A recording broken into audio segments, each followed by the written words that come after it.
The year was 1987. The NES was doing great on the market, and it seemed that nothing could get in the way of the Nintendo's unyielding dominance. But the influence of the NES had inspired many game companies to try and create their own game consoles, but much better. Having witnessed the rise of Sega Genesis and the instant success of the console in North America, Nintendo reluctantly admitted that it was time for action. As a result, Super Nintendo Entertainment System was introduced to the world. So, make yourself comfortable. Today we will continue reminiscing on the 16-bit era. Only with Super Nintendo, and it's like nothing you've ever faced. Now you're playing with power, superpower. Let us start with the fact that initially Famicom and then NES were supposed to have a 16-bit processor. However, its high price resulted in the decision of equipping the device with the outdated 8-bit one. Evidently, that didn't stop the game console from claiming 90% of the market, without giving its rivals a chance to expand properly. In some way, this fact made the company lose its awareness, to the extent that its representatives openly admitted that we are not in a hurry to make a new console, and we are confident that NES is able to maintain its success. In the meantime, competitors had a completely different attitude. Many attempted to challenge the Japanese colossus, and among this long list of competitors stood out two most influential systems. First of all, it was TurboGrafx 16, aka PC Engine, by Hudson Soft, that debuted in 1987. This game system basically marked the beginning of the fourth generation of consoles, albeit it wasn't particularly successful. Still, it was an important step forward for the gaming industry. The second console, obviously, was Sega Genesis by Sega, that we had thoroughly reflected on in the latest video. In case you've missed it, make sure to watch it to understand the context.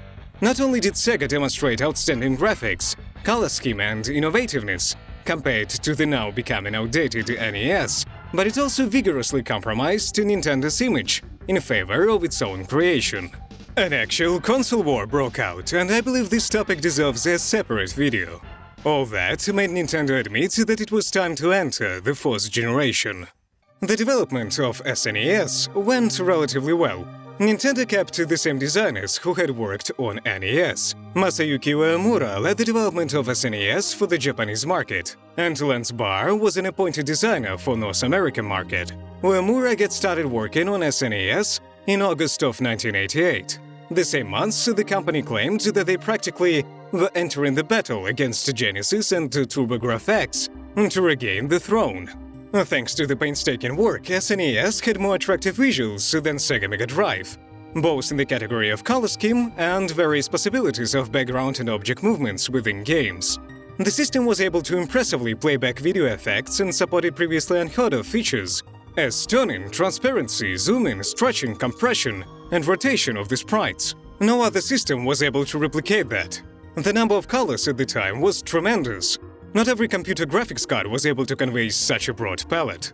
In those days, the standard was 256 colors, and to match its sound quality was also nearly impossible.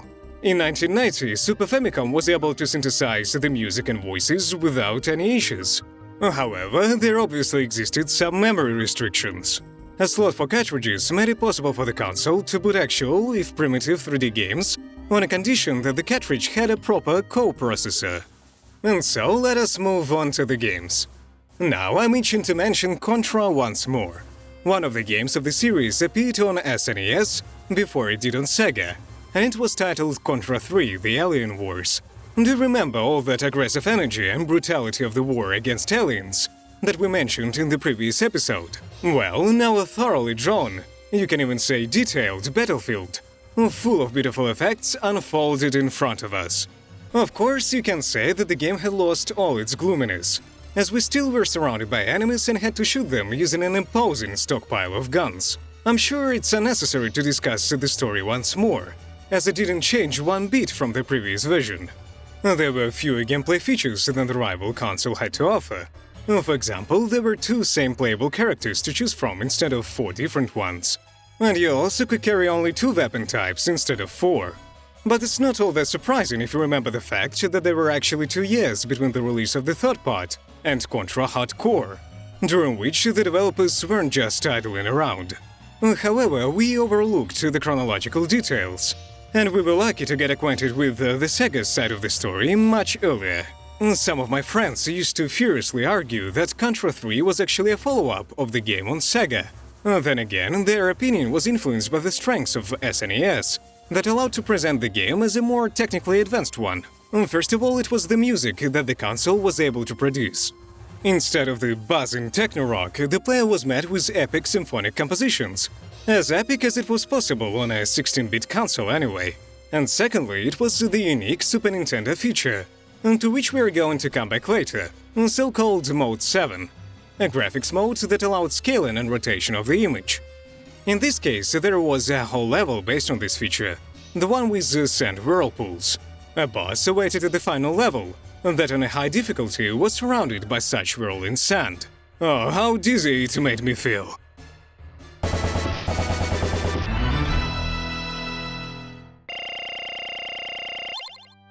Speaking of follow-ups, we can check on Castlevania to see how it's doing.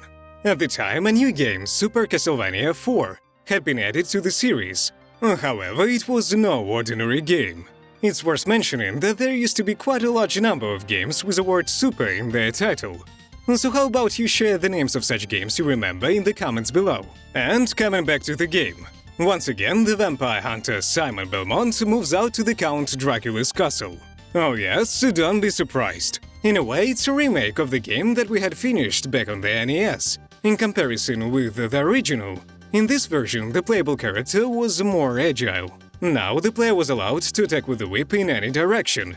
And I still cannot believe it myself, you could change the movement direction right during a jump. Never before had the Belmont clan seen such acrobatic skills. The mentioned above Mode 7 was involved here as well, giving Belmont an ability to hand on the hooks using a whip and swing on them. Even some levels were based on this mechanic, where the surroundings would rotate while the player was swinging around. Of course, I don't even have to mention how beautifully drawn the game turned out to be. You can see it for yourself on the screen. But on the topic of graphic features, I cannot help but remember the level with the spinning tower.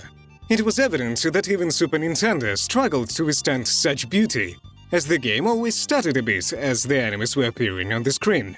However, for me, it had always been a breather to admire the truly volumetric location. Even that 3D tunnel was a piece of cake compared to what I had witnessed in the game Donkey Kong Country.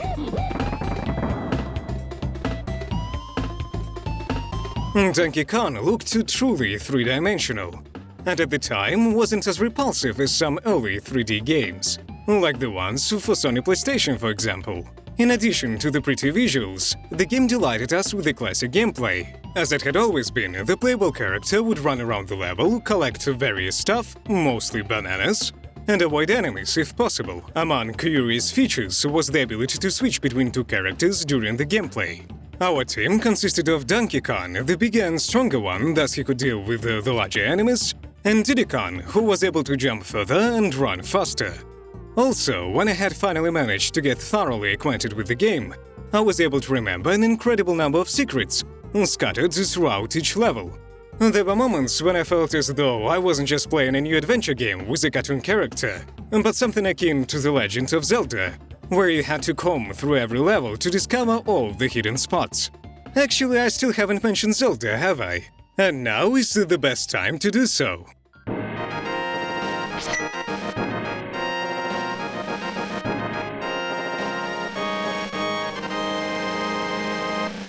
The marvelous Legend of Zelda: A Link to the Past is still considered one of the greatest games in history. As you start your walkthrough, you cannot but agree with that. Before us is the enormous for those times adventure, when a young hero named Link is to begin his quest to save Princess Zelda and the Kingdom of Hyrule. It's noteworthy that this game was the one to begin the series' entanglement, because the third part turned out to be the prequel to the first two parts. Naturally, there were some improvements to the gameplay. For example, multi-level dungeons were introduced, new equipment like hookshot, and the game itself looked and sounded far better. However, all that wasn't the reason why the game became so memorable. It was the story. Unlike the typical "you're a cool arm guy, there is a horrible villain ahead, go through 10 levels to reach him and win." This Zelda game offered a thrilling story, a full description of which may result in a separate video. Long story short, the game starts with Zelda telepathically asking Link for help. She's trapped in the dungeon by an evil sorcerer, who has taken over the kingdom and is going to release the evil that was sealed long ago. But there is no easy way to get to the villain, so Link has to set off on a journey across the various parts of the kingdom. A journey that is filled with treasure hunting, puzzle solving, and battles against dangerous monsters. Here is a small fun fact for you. Knowing the game, you can finish Contra 3 in an hour or an hour and a half. A Link to the Past requires at least 5 hours even for a speedy story walkthrough. But I strongly recommend you to find these 5 hours in order to get to know the story.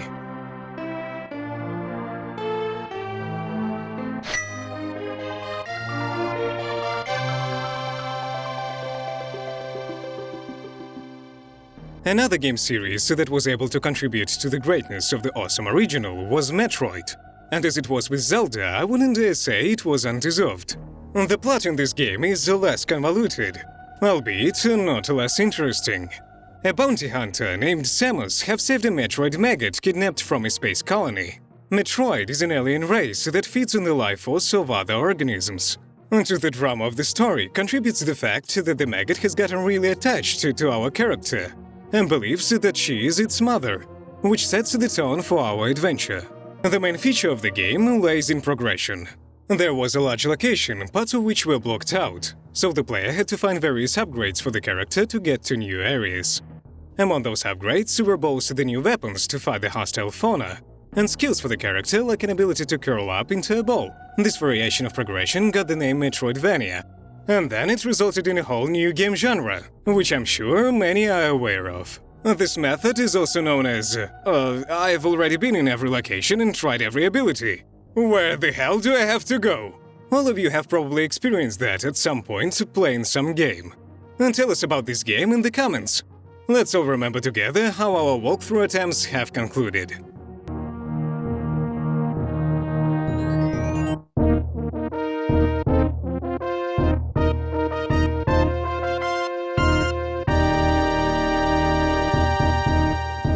Talking about Super Nintendo, I cannot help but discuss one more game. Well, of course, I also want to talk about Mario. But this series has so many games that there can be a whole separate episode devoted to them alone. I'd like to wrap up today's episode with the game Star Fox. Back in the day, it really surprised everyone, myself included, with how truly 3D it was. While the other known games used two-dimensional sprites and backgrounds, including even the mentioned above Donkey Kong. In this game, a truly volumetric spaceship moved according to the assigned route and fought equally volumetric enemies. Of course, it was far from the beauty of something like Uncharted, but even those few polygons that our vehicle consisted of fascinated me with the level of the technological progress. In other respects, the game was also quite impressive. The story told us about an evil scientist who had begun to conquer a fictitious planetary system out of greed, and the pilot's team Star Fox who opposed him. The plot development and who the anthropomorphic pilots were to encounter was determined by choosing one of the 3 mission branches. As the choice had been made, the player was to fly across the screen for several levels, shoot the enemies, collect upgrades, and of course admire the 3D technologies of 1993. Perhaps it was the brightest representative of the fact how Super Nintendo was able to surprise us at times. And so, looking at these numerous examples, one begins to grasp what had the commercials and promotional articles of the time tried to convey. Obviously, SNES also had rather simple games that weren't anything special if relatively fun to play. But it was these 16-bit wonders that made this Nintendo console not just another novelty, but a real technological revolution. Share in the comments your stories of how you were looking forward to playing Super Nintendo. Or maybe you even managed to somehow obtain it years ago. Also, it would be great if you don't forget to like this video and ring the notification bell. I will be waiting for you at the same time next week to share with you new stories about our gaming past. Until next time!